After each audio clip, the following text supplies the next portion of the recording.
উন্নত পল্লী সমৃদ্ধ দেশ সবার আগে বাংলাদেশ, এই প্রতিপাদ্যে জাতীয় পল্লী উন্নয়ন দিবস ২০২৬ উপলক্ষে স্মারক ডাকটিকিট উন্মোচন করেছেন প্রধানমন্ত্রী তারেক রহমান।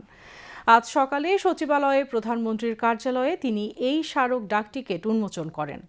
১০ টাকা মূল্যমানের স্মারক ডাকটিকিটের সঙ্গে একটি উদ্বোধনী খাম ও ৫ টাকা মূল্যমানের একটি ডাটা কার্ডও প্রকাশ করা হয়। এ সময় স্থানীয় সরকার, পল্লী উন্নয়ন ও সমবায় মন্ত্রী মির্জা ফখরুল ইসলাম আলমগীর, প্রতিমন্ত্রী মীর শাহে আলম, সচিব মোহাম্মদ শহীদুল হাসান উপস্থিত ছিলেন।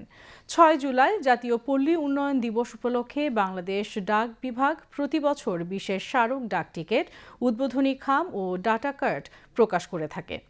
এই উদ্যোগের মূল উদ্দেশ্য হল দেশের গ্রামীণ অর্থনীতি ও পল্লী উন্নয়নে অবদানের স্বীকৃতি প্রদান এবং দিবসটির তাৎপর্য জনসম্মুখে তুলে ধরা।